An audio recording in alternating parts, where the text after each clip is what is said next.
कैसे मात्र एक मिनट में संसद में ओम बिरला को कुर्सी से उठा दिया विपक्ष ने।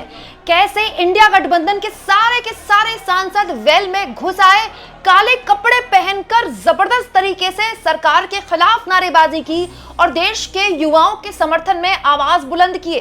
कैसे संसद की सीढ़ियों तक मोदी तेरी तानाशाही नहीं चलेगी के नारे गूंजने लगे। दोस्तों, जैसे कि विपक्ष ने अब सरकार के खिलाफ खुलेआम मोर्चा खोल दिया है, तमाम विपक्षी दल खुलकर देश के युवाओं के समर्थन में आ गए हैं और पेपर लीक से जो जवाबदेही का मुद्दा शुरू हुआ था वो अब धर्मेंद्र प्रधान के इस्तीफे से आगे जाकर अमित शाह के इस्तीफे तक मांग के साथ पहुंच गया है। संसद में आज जबरदस्त हंगामा हुआ मात्र एक मिनट में, जस्ट इन 1 मिनट। सुबह 11 बजे जैसे ही संसद शुरू हुई, विपक्ष के सारे सांसद वेल में घुस आए। इनफैक्ट सबसे पहले राहुल गांधी खड़े हुए। राहुल गांधी आज काले कपड़ों में पहुंचे हुए। ये देखिए, राहुल गांधी के साथ साथ जितने भी कांग्रेस पार्टी के सांसद हैं, तो या तो उन्होंने काली साड़ियां पहनी है या काली शर्ट पहनी है।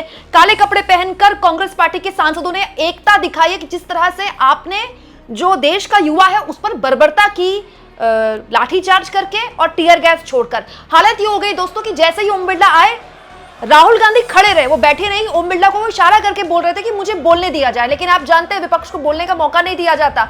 उसके बाद जब विपक्ष को ये लगा कि उसे बोलने का मौका नहीं मिलेगा, सरकार को ये बात समझ में आ गई कि चर्चा तो करवानी पड़ेगी, तो ओम बिरला ने फिर एक शर्त रख दी कि आपको प्रश्नकाल होने देना पड़ेगा, प्रश्नकाल के बाद में चर्चा के लिए तैयार हूं।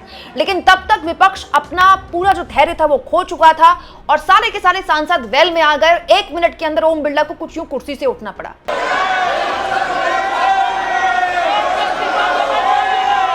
माननीय सदस्यगण, अभी प्रश्नकाल है। प्रश्नकाल के अंदर सभी माननीय सदस्यों के जो प्रश्न होते हैं उनको बोलने का अवसर दिया जाता है और ये महत्वपूर्ण और सरकार की जिम्मेदारी भी होती है। इसलिए मेरा आग्रह है, प्रश्नकाल के बाद मैं जिन विषयों पर आपने नोटिस दिया है उन विषयों पर मैं चर्चा कराने को तैयार हूँ। जितनी देर, जितने समय आप चर्चा करना चाहेंगे, उपयुक्त समय आपको चर्चा के लिए मिलेगा। लेकिन चर्चा प्रश्नकाल के बाद ही होती है।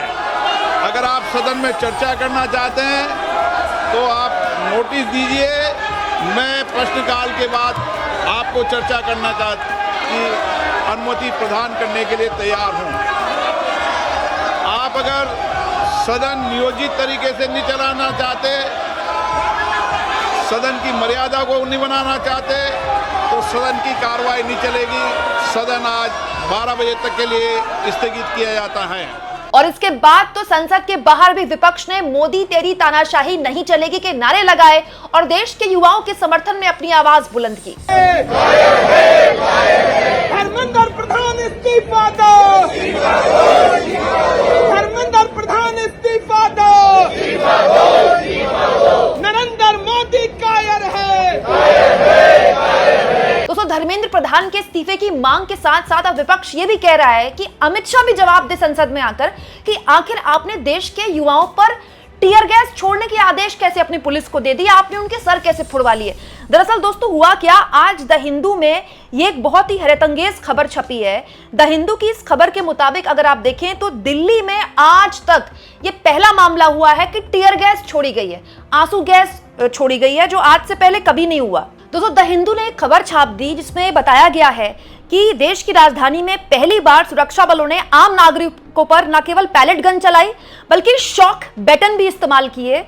और डॉक्टरों के अनुसार एक पीड़ित है जिसकी आंखों के नीचे फंसे बैलेट को निकाल दिया गया है, लेकिन गर्दन में फंसे बैलेट के लिए अभी एक और सर्जरी करनी पड़ेगी।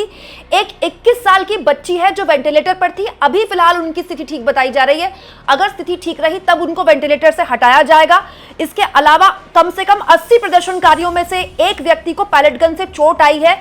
लेडी हार्डिंग मेडिकल कॉलेज में सूत्र ने यह जानकारी दी है। घायल प्रदर्शनकारी की पहचान शेख इरशाद मंसूरी, जो कि 25 साल के हैं, इनके रूप में हुई है।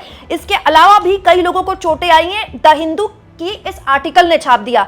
हालात यहां तक पहुंच गए दोस्तों, इस आर्टिकल से खलबली मच गई और दिल्ली पुलिस को बयान जारी करना पड़ा कि यह फैक्ट चेक है, झूठी खबरें फैलाई जा रही हैं कि पैलेट गन का इस्तेमाल किया गया।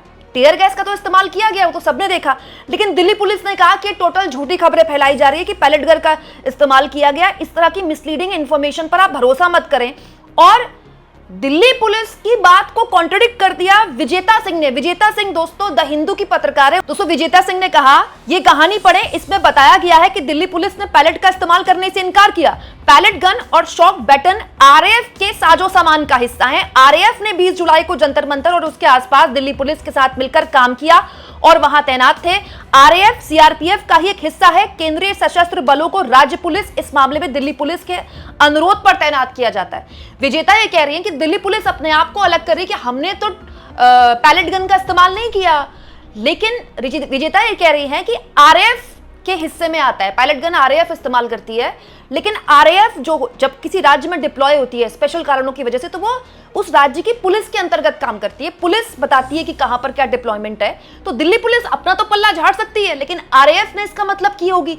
ये अपने आप में सवाल है दोस्तों कि देश की राजधानी में उस तरह की पैलेट गन्स क्या इस्तेमाल की गई जो कश्मीर में किसी जमाने में हुआ करती थी, जो मणिपुर में हुई है।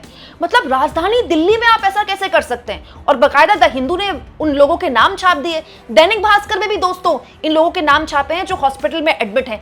अभी तक सरकार ने इन लोगों को एक्नॉलेज नहीं किया, स्वीकार नहीं किया है। ऐसी बहुत सी चीजें हैं जिसको सरकार छुपाने या फिर ना एक्नॉलेज करके दबाने की कोशिश कर रही है। दोस्तों गटर मीडिया की तो हैसियत है नहीं, लेकिन हम लगातार सवाल पूछते रहेंगे कि क्या देश की राजधानी दिल्ली में शांतिपूर्ण तरीके से आंदोलन और प्रदर्शन करने वाले छात्रों पर वाकई में इस तरह की पैलेट गन्स इस्तेमाल की गई जिससे उनके चेहरे पर चोटें आ जाएं, यहां चोटें आ जाए। देखिए सीजेपी ने ऐसी कई वीडियोस शेयर किए, लेकिन मैंने जिम्मेदारी के साथ आपको नहीं दिखाई, क्योंकि भाई हमारी कोई जिम्मेदारी जब तक सरकार इसको एक्नॉलेज ना करे। लेकिन अब द हिंदू एक खबर छाप रहा है और अब दिल्ली पुलिस कह रही है हमने नहीं चलाई। लेकिन दिल्ली पुलिस ने नहीं चलाई तो क्या आरएएफ ने चलाई? आरएएफ इसके बारे में क्लैरिटी दे। ये अपने आप में गंभीर मसला है दोस्तों। इसलिए विपक्ष की बात समझ में आ गई है कि अभी नहीं तो कभी नहीं। राहुल गांधी इसीलिए कल पीएम के आवास में धरने पर बैठ गए। पॉलिटिकली ये मामला चार्ज हो गया है और अब ये स्थिति आ गई है कि जो मांग धर्मेंद्र प्रधान के इस्तीफे की थी, अब गृहमंत्री अमित शाह को इस पूरे मामले में संसद में जवाब देना पड़ेगा। ये उस सत्र का हाल है जिसको लेकर सरकार बड़ी मतलब एक्साइटेड थी कि ये बिल लाएंगे, वो बिल लाएंगे। हालत ही हो गई दोस्तों कि सुप्रिया सुले और शरद पवार भी सीजेपी के आंदोलन में कल शामिल हो गए। अभिजीत दीपके से मिलने चले गए। सोचिए इन लोगों के लिए खबरें आ रही थी, शरद पवार के लिए खबर आ रही थी कि इसी मॉनसून सत्र में कुछ बिलों के लिए वो सरकार का समर्थन दे सकते हैं या फिर एनडीए में अपनी पार्टी का विलय कर सकते हैं या फिर इंडिया गठबंधन से अलग हो सकते हैं। लेकिन इस प्रदर्शन ने विपक्ष के नेताओं को ही नहीं चार्ज किया है, बल्कि सत्ताधारी दल से संभावित जुड़ने वाले या फिर जुड़े हुए लोगों को भी या तो डिफेंसिव मोड पे ला दिया है या फिर देश के युवाओं के साथ समर्थन में खड़े होने के लिए मजबूर कर दिया है। इसलिए संसद के अंदर विपक्ष ने संसद ठप कर दी है। संसद के बाहर मोदी के खिलाफ, धर्मेंद्र प्रधान के खिलाफ, अमित शाह की पुलिस की कार्रवाई के खिलाफ नारेबाजी चल रही है और अब मीडिया भी खुलकर छाप रही है कि किस लेवल की बर्बरता छात्रों पर की गई है। दोस्तों ये एक ऐसा मामला है जिसमें पूरी दुनिया में खबरें बन रही, मैं आपको बता नहीं सकती। इनफैक्ट मैं आपको आज भी ये खबर दिखा चुकी हूं, राहुल गांधी को जिस तरह से उठाया गया, पूरी दुनिया में इसके चर्चे हैं, पूरी दुनिया की मीडिया छाप रही है। दोस्तों इस खबर के जरिए मैंने आपको बताया था कि पूरी दुनिया में इस प्रदर्शन में दिल्ली पुलिस ने जो कुछ भी किया उसको लेकर भी खबरें छपी हैं। पूरी दुनिया की मीडिया देख रही है। अगर द हिंदू ने खबर छाप दी है तो आप मानकर चलिए पूरी दुनिया में इस पर चर्चे होंगे और ये मोदी सरकार की बहुत बड़े फेलियर के तौर पर होगा। मोदी जी अब किसी दूसरे विदेश दौरे में जाकर किस मुंह से अपने आप को मदर ऑफ डेमोक्रेसी कहेंगे, जबकि वो अपने देश के शांतिपूर्ण तरफ से प्रदर्शन करने वाले युवाओं पर पुलिस के जरिए उन पर लाठीचार्ज होता है, उन पर टीयर गैस छोड़ी जाती है और अब पैलेट गन का इस्तेमाल हो रहा है, इलेक्ट्रिक शॉक दिए जा रहे हैं और ये द हिंदू छाप रहा है। आप इस मुद्दे को किस तरह से लेते हैं दोस्तों? क्या सरकार एक मंत्री के इस्तीफे को बचाने के चक्कर में बहुत बुरी तरह से घिर गई है? कमेंट बॉक्स में जरूर लिखें दोस्तों और जितना हो सके चैनल को शेयर भी करें।